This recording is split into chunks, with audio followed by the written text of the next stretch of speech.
పవన్ కళ్యాణ్ గారు ఎన్నికలకు ముందు చెప్పిందేంటి, ఇప్పుడు చేస్తున్నదేంటి అని ప్రశ్నిస్తున్నారు ఆర్కే రోజా గారు.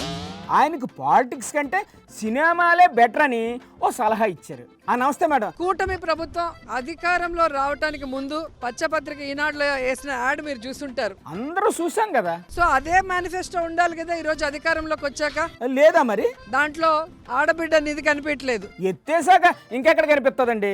నిరుద్యోగ భృతి అది అటకెక్కించేశారు, ఇంకెందుకు ఉంటది? అలాగే ఎస్సీ ఎస్టీ బీసీ మైనారిటీకి 50 ఏళ్లకే పెన్షన్ ఇస్తాము అని చెప్పారు సూపర్ 6 లో. అది కూడా లేపేశారండి. ముఖ్యమంత్రిగా ఉన్న వ్యక్తి తప్పు చేస్తే డిప్యూటీ సీఎం అనేవాడు నిలదీయాలి. మరి నిలదీయట్లేదే డీసీఎం గారు. నా ఓజీకి 1000 రూపాయలు పెంచితే చాలు టికెట్, మీరు ఎక్కడ చచ్చినా నాకు అనవసరం అని చెప్పి ఈరోజు పవన్ కళ్యాణ్ గారు ఏ విధంగా ప్రమోషన్స్ లో బిజీగా ఉన్నారో మీరు చూశారు. వాళ్ళ చేతిలో పని కాబట్టి టికెట్ రేట్లు పెంచేసుకున్నారు. తప్పేటి ఉంది అందులో? మద్దతు ధర కోసం పోరాడాల్సిన పవన్ కళ్యాణ్ గారు ఈ రోజు దాన్ని పక్కన పెట్టి కేవలం హరహర వీరమల్లుడు రేట్లు పెంచుకోవడానికి, ఓజీ రేట్లు పెంచుకోవడానికి, ఈరోజు షూటింగ్లు చేసుకోవడానికి తను ఎంజాయ్ చేస్తున్నాడు లైఫ్. అరే ఏటండి మీరు?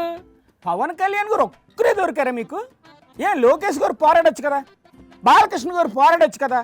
అన్ని పవన్ కళ్యాణ్ గారే పోరాడాలంటే ఎలా కుదురుతుంది మేడం?